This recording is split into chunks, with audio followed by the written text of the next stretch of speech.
This is Bob Maloney from my MMA News, and tonight I'm talking to Criszaida Adames, one of the young stars coming up in the female mixed martial arts.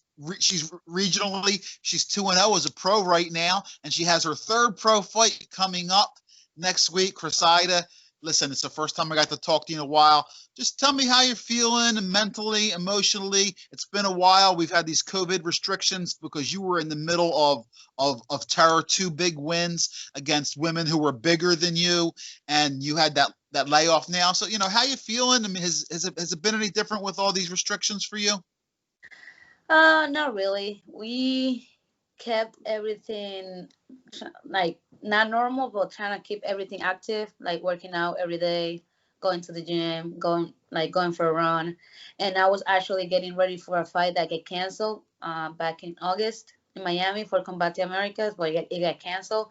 So it's the same thing. I was training for that fight, so I was like just training a little longer now for another ones, which is not bad at all. Listen, a couple of your teammates and coaches, it's really exciting now. Chris and Kyle Dawkins are in the UFC, where you're going to be eventually, hopefully. Tell me about the atmosphere, because I miss coming to Martinez. I know that you had Matt Turnbull, who one of your teammates. He was just in a great fight, so you have plenty of people around there to help you get ready. But how has it been around there now with UFC fighters in the gym? I mean, I know they're humble guys and they're not, braggadocious like that, but how does it feel to have that extra level in the gym? I mean, it's been the same. Normally, they don't. It's been the same. Same.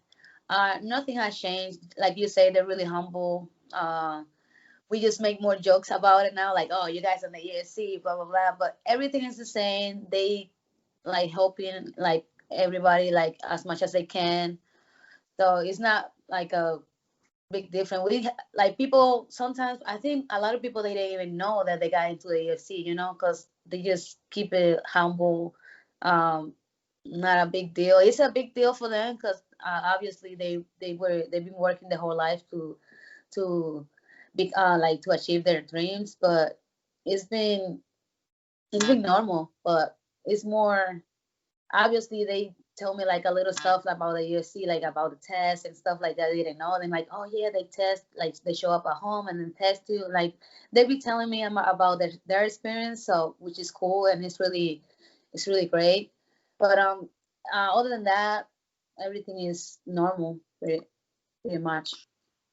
Well, listen, since it's been such a while since you've been there, what have you been working on any specific things with your camp, or is it just the same thing, working everything? I mean, both of your fights, your pro fights, have basically been on the feet where you were dominant. And so we haven't really got to see you. I've seen you as an amateur, and I've seen you on the ground, how good you are. But what has your camp been centered around, or is just everything? Tell me a little bit about your fight camp so far. My fight camp is like just like every like the older ones.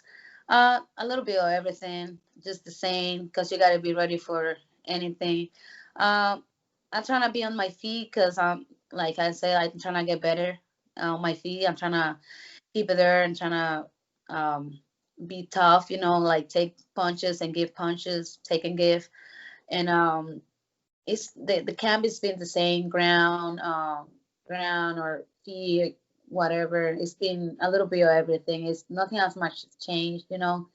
But I'm trying to get my striking better, and that's why the last 2 fight was like distance and trying to work my trying to get my work in and like trying to get in. So those kind of things that I've been working on, and yeah, everything is the same. Like working on everything. Your opponent, Claudia Baril, she's 1-0. Tell me if you know anything about her at all. Have you done any studying? What is Will telling you? What do you think about her? She's a really tough opponent. She's Canadian, so she's. I haven't seen not a Canadian that is not tough. So she's a tough opponent. We all both gonna go there and throw down and like see what happens. But we'll say like, oh, we just gotta pressure. This fight, he just want me to be a little more aggressive, and but Everything is the same. A tough opponent, like all the fighters that I fought before. So we'll see what happens. It's gonna be a good fight, obviously, because we both wanna win. So that's all I can say.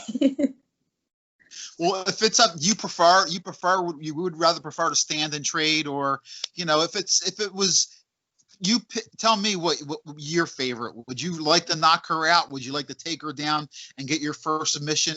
If you could, draw it up on your chalkboard and say, this is how I want to win the fight, what would you say? Would you like to knock a third straight knockout, or would you like to get a submission? I don't know. I think whatever I can get.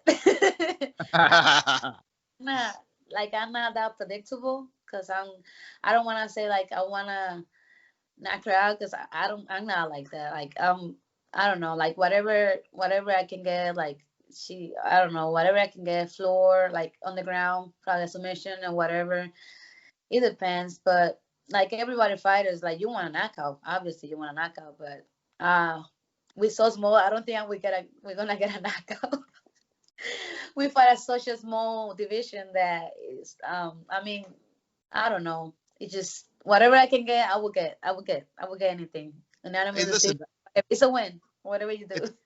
hey, that's what you want, no matter what. Even if it's like a war for 3 rounds, you just want to get the victory. And like you said, when you go into that cage, you don't know if it's going to go to the ground or stand up. You don't know, so you have to be prepared for everything. Yeah, you never know what's gonna happen. You know if you're gonna you're gonna make mistakes. I mean, you make mistakes, but you don't know if you're gonna make one mistake that is gonna lose you the fight. So we'll see. All right. Well, listen, before we go, give some love. I know you got a lot of good sponsors who are good to you and a lot of teammates. I know Martinez, BJJ has a lot of a great women's program over there. I know those girls all root for you. I know you're like a little family, not just in the gym, outside of the gym. So give some love to your people that are going to be screaming and cheering for you to get that victory. Yes, I want to say thank you to all my sponsors. They really helped me with this fight because everything was really expensive, like the medicals and all that stuff. So I want to say thank you to John Beck from Roofing, like a John Beck Family Roofing. I want to say thank you to Ancient Electricity, which is Greg and Nadia. They're really good to me. I want to say thank you to Beef Jerky Fire Biz. They were really good. I think I changed the name a little bit, but Danny, they really good with me too. They support me the whole camp. Primal Nutrition too. Lucky Clouds. They've been there. They've been with me the whole time. DNO with Collisions is a mechanic. He fixed my car. Really, they really good with me too.